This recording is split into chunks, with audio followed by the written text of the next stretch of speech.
Lihat di bagian pelipis mata Panji ini ada bintik-bintik putih bercak. Ini semburannya, ini racunnya nih. Ketika ini tertancap, dia bisa masuk tapi susah untuk keluar.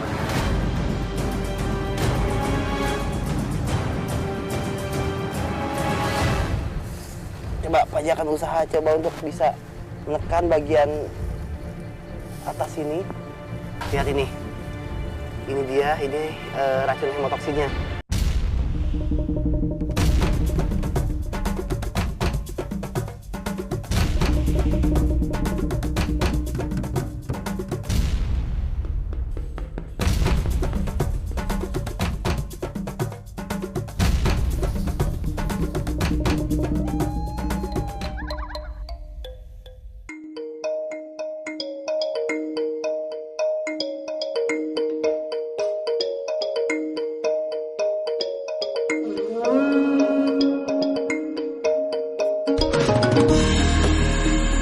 Suasana jalanan yang lenggang seperti ini merupakan pemandangan sehari-hari di Kabupaten Waikanan, Lampung.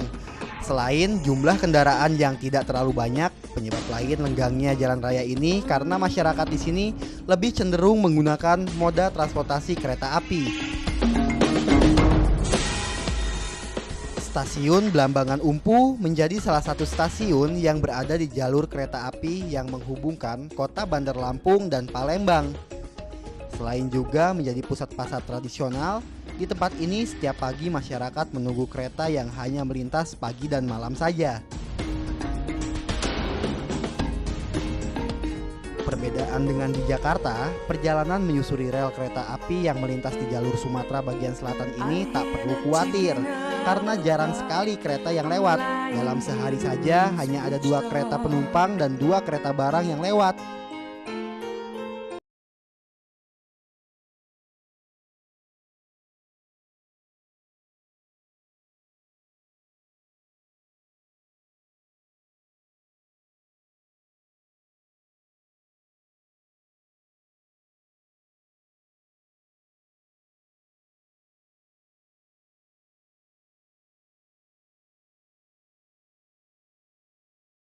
Kereta api yang ada di Provinsi Sumatera Selatan. Kereta api yang lewat jalur ini adalah kereta api penumpang dan juga kereta api pengangkut batu bara. Nah, ada perbedaannya nih antara kereta api yang ada di sini sama yang di Jawa. Yaitu kalau kereta api yang lewat di sini itu cuma pagi sama sore aja lewatnya. Dan kereta api yang ada di Jawa itu kan setiap jam. Itu perbedaannya.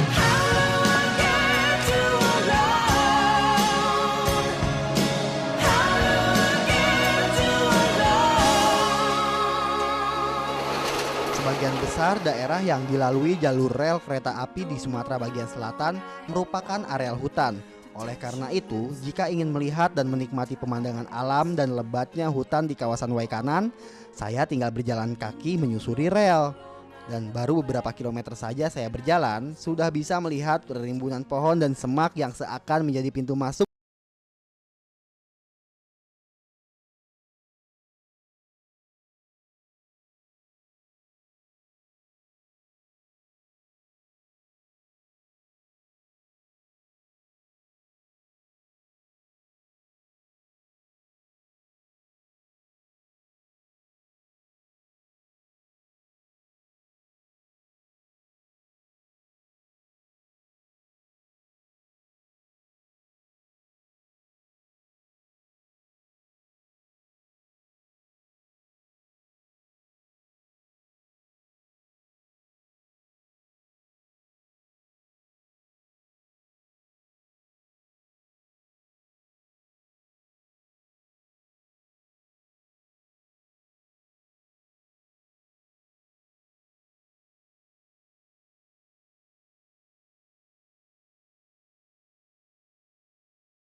Ular kobra menjadi satwa pertama yang saya temukan di sini.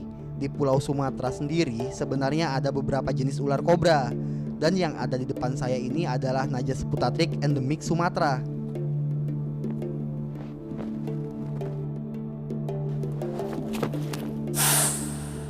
Nah, ular kobra memiliki desisan yang khas dan ular ini memiliki racun neurotoksin hemotoksin yang sangat mematikan.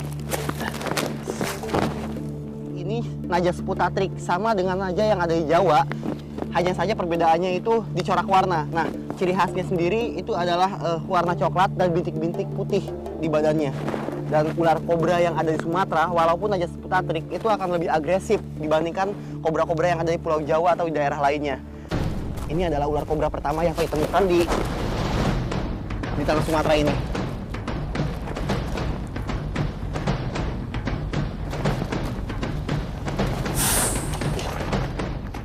Serangan mematikan ular kobra membuat saya harus ekstra hati-hati.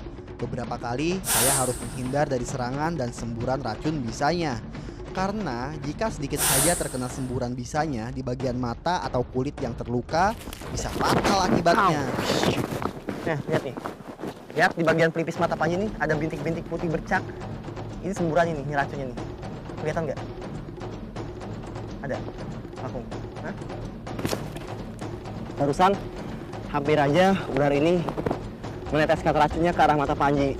Tapi untung Panji cepat gerak dan hanya kena pelipis dan sedikit racun yang nempel di kulit Panji. Tapi nggak masalah, ini jangan Panji garuk karena kalau sampai digaruk, wah itu bahaya. Oke. Panji rasa Panji cukup mengenal ular kobra di sini. Dan sekarang lebih baik Panji meninggalkannya di sini karena ularnya sudah sangat marah dan sangat merasa terganggu. Bila terus bermain dengan ular ini sangat berbahaya. Yuk kita tinggalin yuk.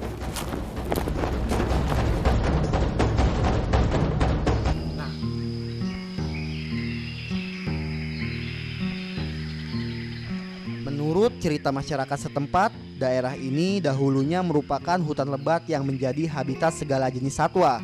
Namun sejak dijadikan hutan tanaman industri hingga sekarang menjadi padang ilalang, baik flora dan fauna di wilayah ini berangsur punah. Lihat daerah ini, sejauh mata memandang ke depan, Panji hanya melihat hamparan semak belukar saja dan beberapa pohon-pohon kecil. Mungkin dulu ini adalah bekas hutan tanaman industri yang memang sekarang sudah tidak dikelola lagi dan dibiarkan seperti ini. Tapi tempat-tempat seperti ini sebetulnya tempat yang sangat cocok untuk hidupnya satwa-satwa liar. Berjalan semakin dalam ke areal hutan, saya pun harus melewati jalan berbukit yang menjadi ciri khas kontur tanah di daerah Waikanan. Sehingga energi pun mulai terkuras. Namun, rasa penasaran saya akan satwa penghuni wilayah ini menghapus rasa lelah yang mulai datang.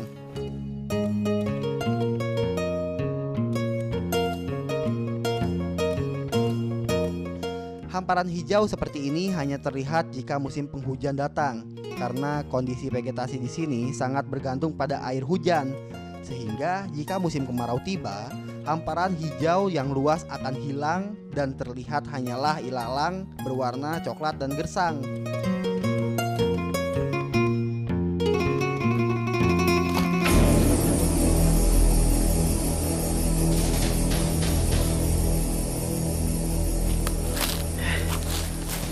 Lihat nih, ada seekor ular yang hampir keinjak.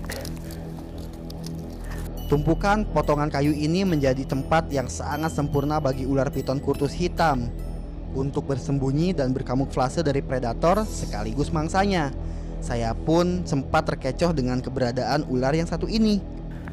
Ternyata ini adalah seekor piton kurtus atau sanca darah, tapi warnanya hitam. Nggak merah ataupun warna kuning muda yang biasa Panji temukan. Yang satu ini warnanya lain, lebih berbeda sama yang biasa Panji temuin. Reaksi yang penuh kecurigaan dan kesiagaan sangat tampak pada gerakan tubuh ular piton kurtus hitam di depan saya ini. Piton kurtus atau lebih dikenal dengan nama sanca darah merupakan kerabat piton. Namun dibanding dengan jenis ular piton lainnya, ular yang satu ini memiliki perbedaan yang mencolok pada bentuk tubuhnya dan gerakan penyerangannya yang cenderung menyamping dengan melontarkan kepala ke arah mangsa atau objek yang dianggap sebagai ancaman.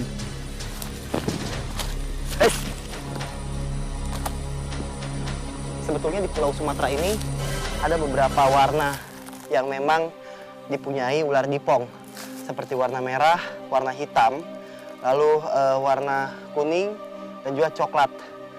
Warna-warna tersebut mereka gunakan untuk berkamuflase di antara tempat-tempat yang memang menjadi tempat aman baginya. Dan selain bisa bersembunyi dari predatornya, berkamuflase merupakan cara yang digunakan ular untuk berburu mangsa juga. Karena mereka selain berburu secara langsung, mereka juga berburu secara bersembunyi. Ketika mangsanya lewat, mereka akan menyergapnya secara tiba-tiba dan langsung melilit mangsanya hingga mati. Kemudian setelah itu, ular akan memakan mangsanya tersebut secara bulat-bulat sampai masuk dalam perutnya.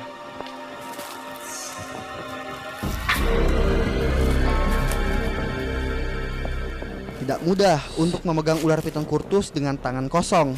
Gerakan yang sangat cepat dan tubuhnya yang pendek membuat ular ini harus dihadapi dengan cara yang berbeda dengan piton-piton lainnya. Cara yang paling aman yaitu dengan mencegah konsentrasi ular dengan memberikan umpan sepatu saya.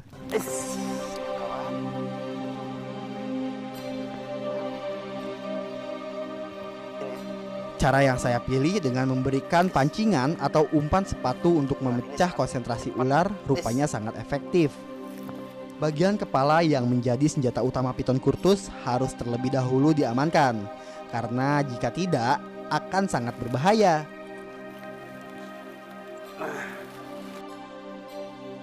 Nah, ini dia pemirsa. Hanya harus tahan bagian tubuhnya dulu, terus kita sedikit buka.